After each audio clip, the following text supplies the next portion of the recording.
we have approached towards the end of the chapter, Biotechnology Principles and Processes. And our today's topic is obtaining the foreign gene product. Obtaining the foreign gene product means what and all genetic engineering we have to do, we have done it. And we have done selection and screening also. We have selected the bacteria in which our recombinant DNA is there also. Now that bacteria you want to produce in bulk quantity. So if you want to produce in bulk quantity, then you need an instrument, a bioreactor or fermenter. That we are going to discuss in today's session, right? So that comes under obtaining foreign gene product. Now, what is a major aim of biotechnology? The major aim of biotechnology, European Federation of Biotechnology has also given definition for biotechnology. They told to produce the products and services which are useful for human. So that means the major aim of biotechnology is to produce desired biochemicals or proteins, right? So let us write down the major aim of biotechnology. The major aim of biotechnology is to produce desirable protein. It can be a protein or it can be any product. It can be vaccine or it can be enzyme, like that. So is to produce a desired protein or product, or it can be biochemical also. It can be biochemical also. This is the main aim of biotechnology. Now, as the biochemicals which are produced in rDNA technology are inside the heterologous host. In the next chapter, biotechnology, processes and applications, there we will tell bacteria is producing human insulin. Rosie, a cow, is producing human milk containing protein called alpha-lactalbumin. Means you are producing a protein in a different organism. So that's why we call it as a heterologous host. Since the biochemical which is produced in rDNA technology is expressed in a heterologous host, the protein is called recombinant protein. Did you understand this? Let us write and we'll understand. As the biochemical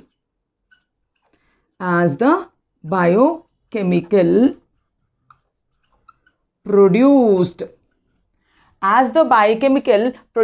through rDNA technology,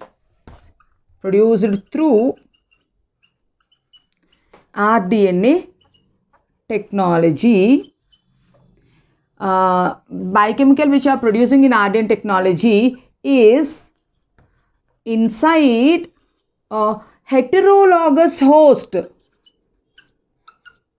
What do you mean by heterologous host? Bacteria is a heterologous host in which human insulin gene is there. Bacteria is manufacturing insulin and it is giving us. So we call it as a heterologous host. So the heterologous host is producing a protein which is not its own protein. So that's why we call the proteins as recombinant proteins. Since they are produced through the heterologous host, it is called, what is it called? Recombinant protein. It is called as a recombinant protein, right? So you understood what is the main aim of biotechnology and what do you mean by heterologous host and why is it called recombinant DNA protein, recombinant protein or rDNA protein we call. Now, the instrument in which the biotechnology is done or the product is made is called as bioreactor or fermenter. The vessel in which the process is done is called as, what is it called? Is called as a bioreactor, or it is called bioprocessor, or it is called fermenter. The vessel in which we are doing the process is called as fermenter. And what are you doing here? So this is your desirable bacteria in which your recombinant DNA is there. This is a bacteria in which your DNA is there, in which your recombinant DNA is there. You are culturing the bacteria, right? How many types of cultures are there? There are two types of cultures. Culture techniques. If we see, basically there are two types of cultures. One is called as, we can tell like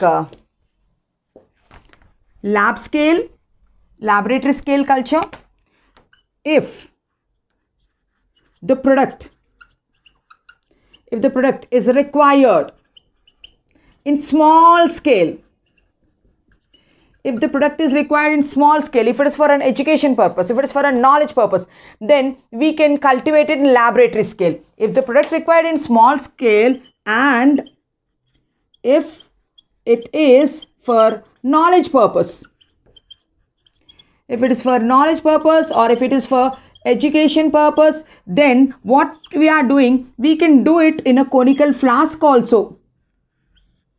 We can do it in a conical flask also. If I want to show you how is wine produced from grape juice, I can show wine production in a small conical flask also, right? So then what is that called? Laboratory scale production. It's called laboratory scale production. Now, did you understand what do you mean by laboratory scale production? Laboratory scale production means if the production is done at a very small scale. For what? For knowledge sake or for education purpose if you are using, it is called laboratory scale production. But there are some products which we want in very large scale, right? Then that production is called as pilot scale production. If you want to produce the product in bulk, then that production is called pilot scale production. If production is to be done in bulk scale, if you want to do it in bulk scale, then what is that production called? Pilot scale production. Now, pilot scale production requires big bioreactors like this. You know how big the bioreactors will be there? If you go to any chemical institutes and if you see 10 fluoride, 20 fluoride bioreactors also will be there. Then how will the person see how is the processing happen? They have a staircase all around. They have a staircase all around and machines will be operating to clean it and to check it and to maintain it and run it. Okay. So that is called as pilot scale production. Now, doing that way also we are not able to meet the demands of the population. We are trying to give vaccination by producing bulk amounts of quantities, right? So wherever it is, the demand is in a bulk scale, then we need to go with pilot scale production. Now coming to cultures, we have batch cultures, we have continuous cultures, we have fed batch cultures. Let us see once again on the board. So our today's topic is 11.3.5, obtaining the foreign gene product. Now what is the major aim of biotechnology is to get the desirable protein or the product or the biochemical. Now since that protein is expressed in a different host like yeast or bacteria or a plant or an animal, the host is called heterologous host. In a heterologous host you are producing it, so that is what is called recombinant protein. The vessel in which the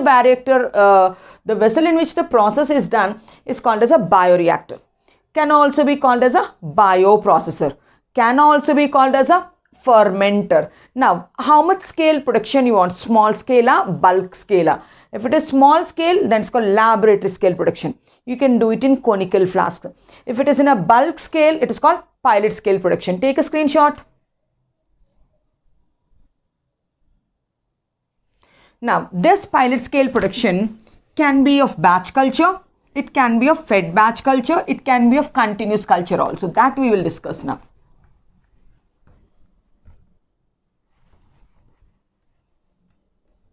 Right.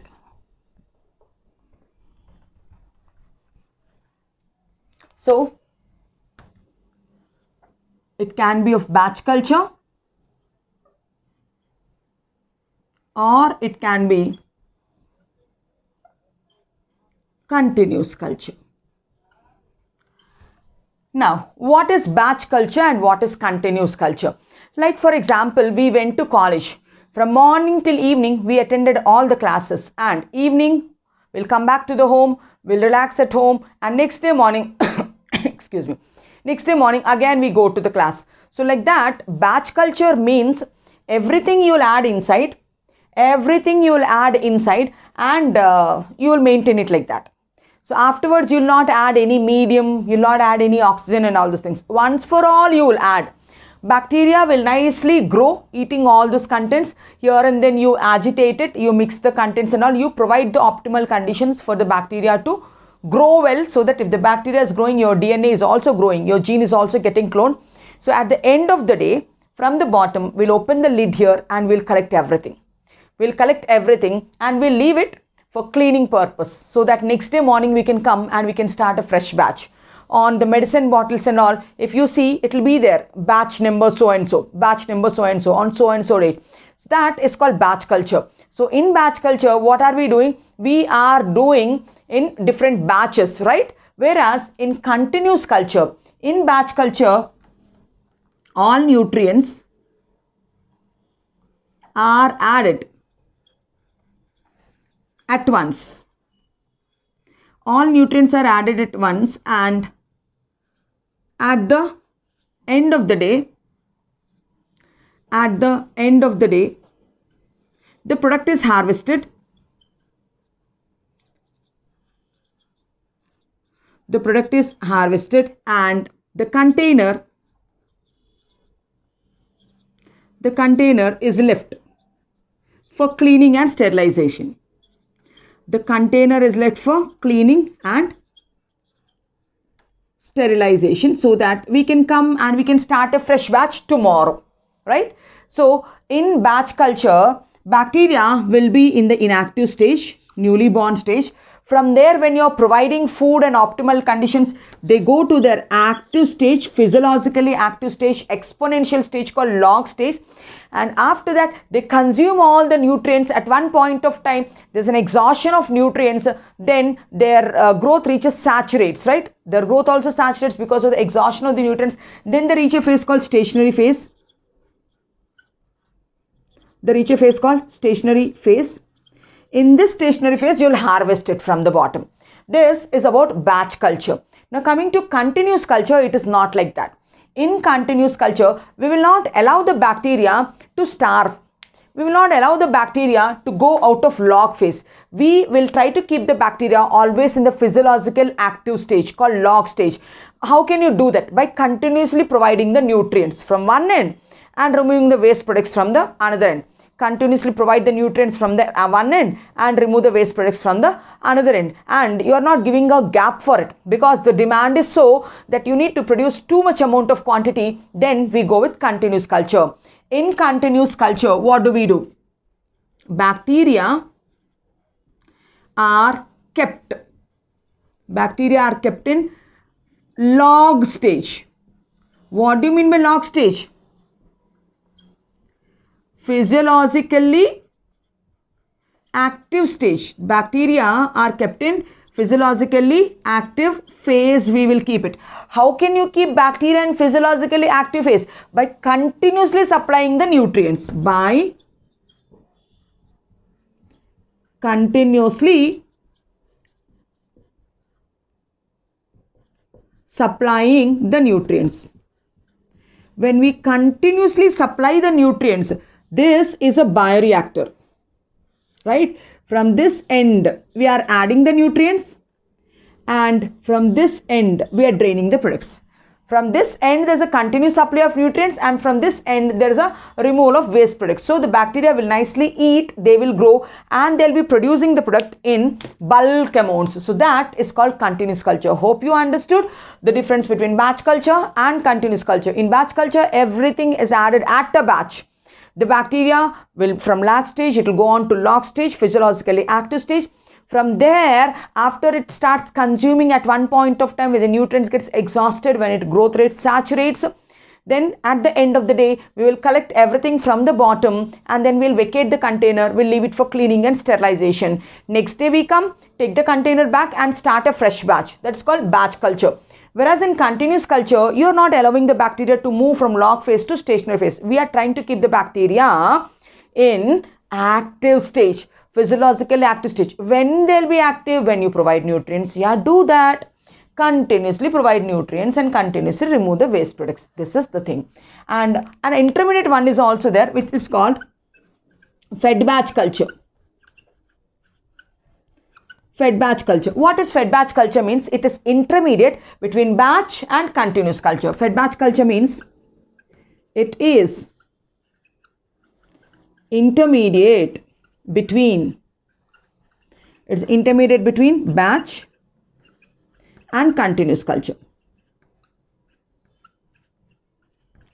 It is intermediate between batch and continuous culture. Means neither you will add all the things at a stretch, or you will not continuously provide. Means intermittently here and then you will provide and then you will stop. That is called fed batch culture. Understood? So this is about the types of culture. Now let us talk about the fermentation process. Now fermentation is carried out in a big container. The container is called as bioreactor or bioprocessor or fermenter. This container, how big it is? The container can be, it can be 100 to 1000 liters, right? It can be 100 to 1000 liters. It is a cylindrical vessel. It is a cylindrical vessel. So which has dome shape on top and on the bottom. It has dome shaped top, it has dome shaped bottom, and it is a cylindrical vessel made up of metal. It is made up of metal. Take a screenshot, then we will discuss again.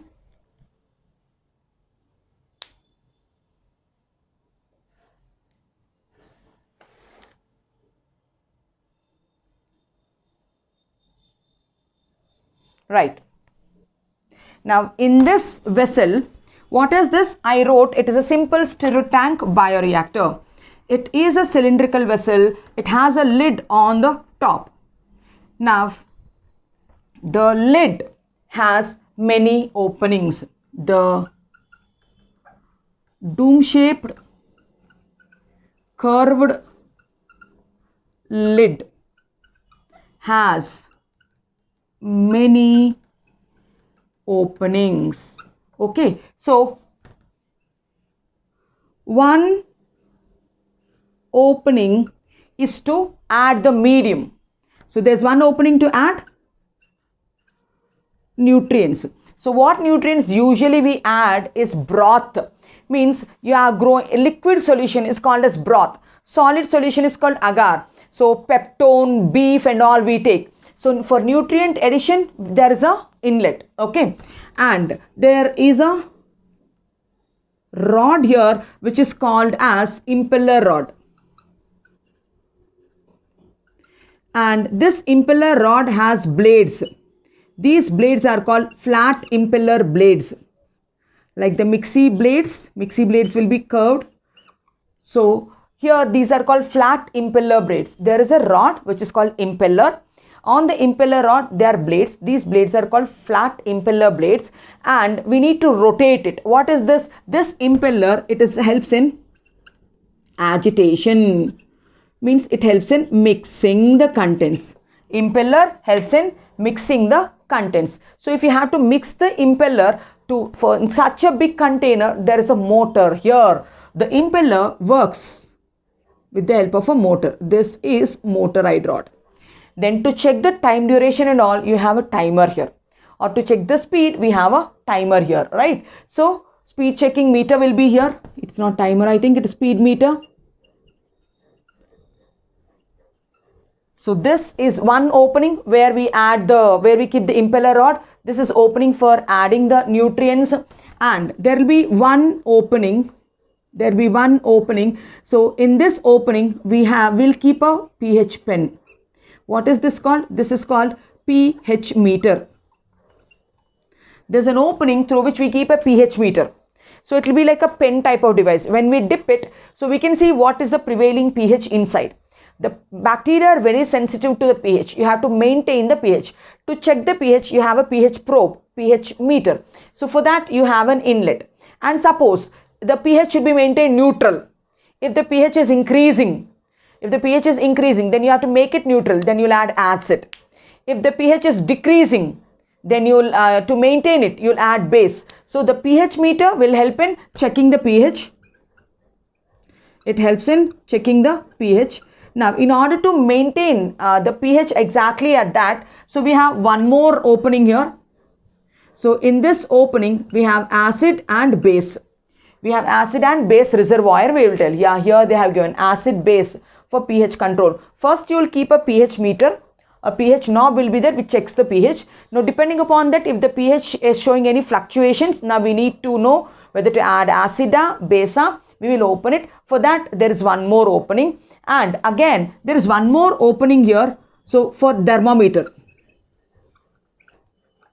there's one more opening here for thermometer to checking the temperature. Now bacteria are again temperature sensitive. You need to maintain the temperature, optimal temperature.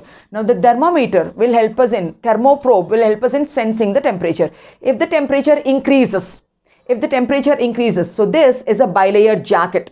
The whole vessel has a bilayered jacket. Now through this vessel, from here you can circulate steam. When will you circulate steam? If you want to increase the temperature. If you want to decrease the temperature, circulate cold water, chilled water. So take a pH, take a thermometer, check the temperature, then decide whether you have to circulate hot steam or you have to circulate cold water. So like this you will maintain the temperature. With the help of pH meter and acid base reservoir, you will maintain the pH. With the help of this speed meter and motor, we have a rod. We will help in mixing the contents.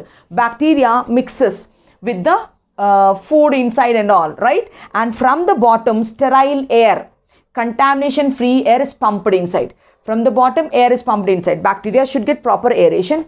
Bacteria should get proper nutrition, and it should mix up properly. This impeller will help to do that. And I told, what's a culture medium for the bacteria? The culture medium is broth, which contains peptone, which contains beef and all those things.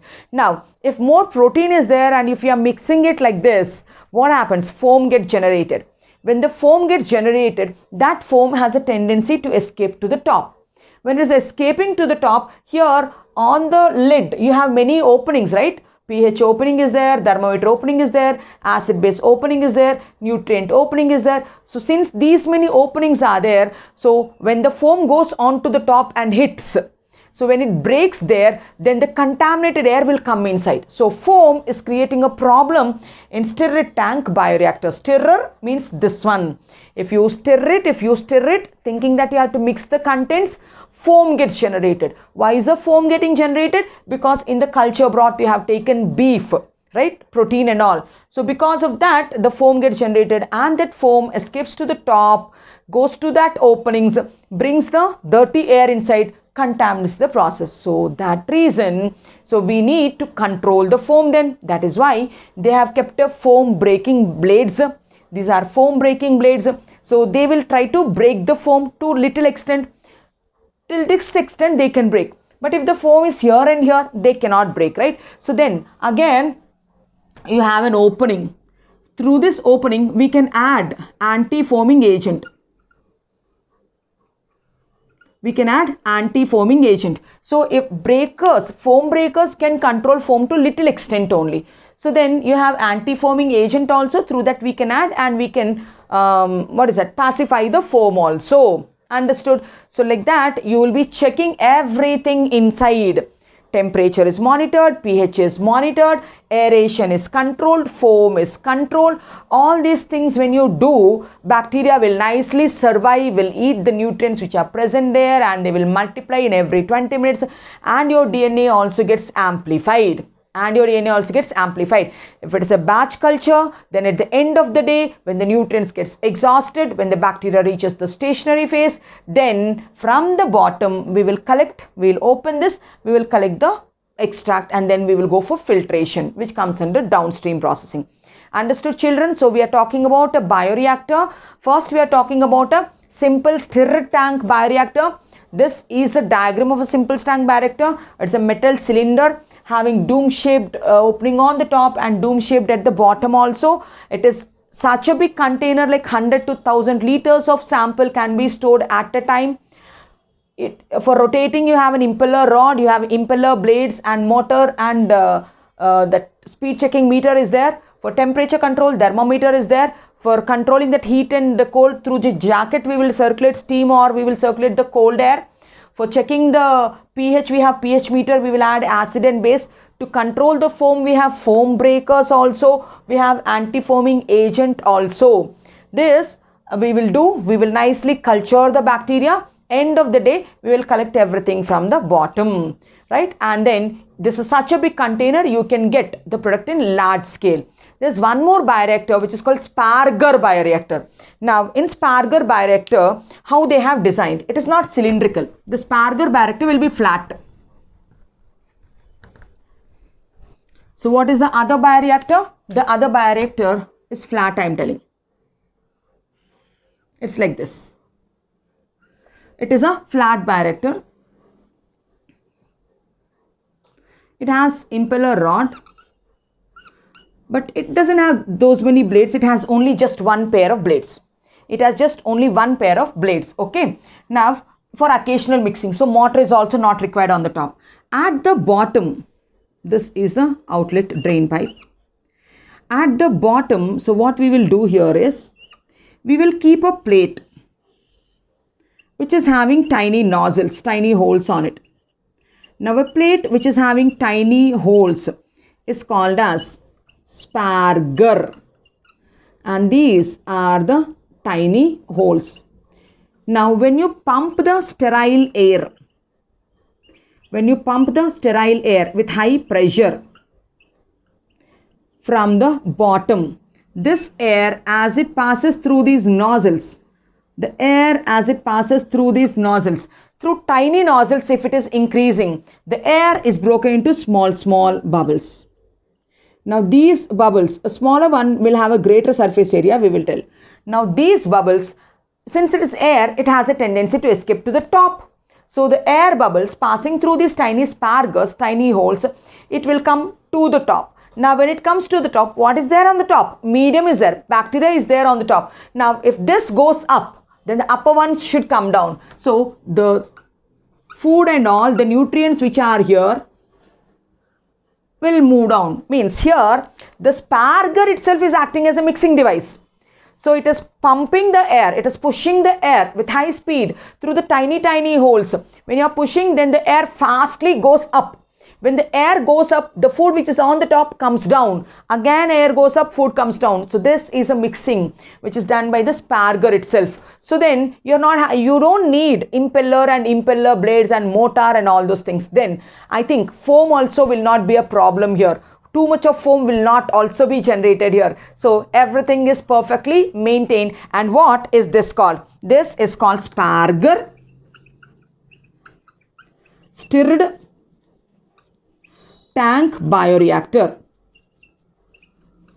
This is called Sparger. Since stirrer is also there, it's called stirred tank bioreactor. So there's a drawback here. What is a drawback? Foam. That foam is controlled here. Understood? So we discussed about bioprocessing, how to produce the product in a bioreactor, like a simple stirred tank bioreactor and in a Sparger stirred tank bioreactor.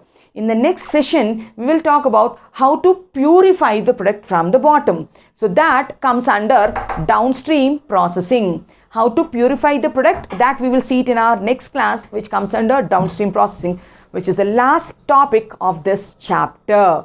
Hope the lecture is informative. If you like the content, like, share and subscribe to my channel. Thank you.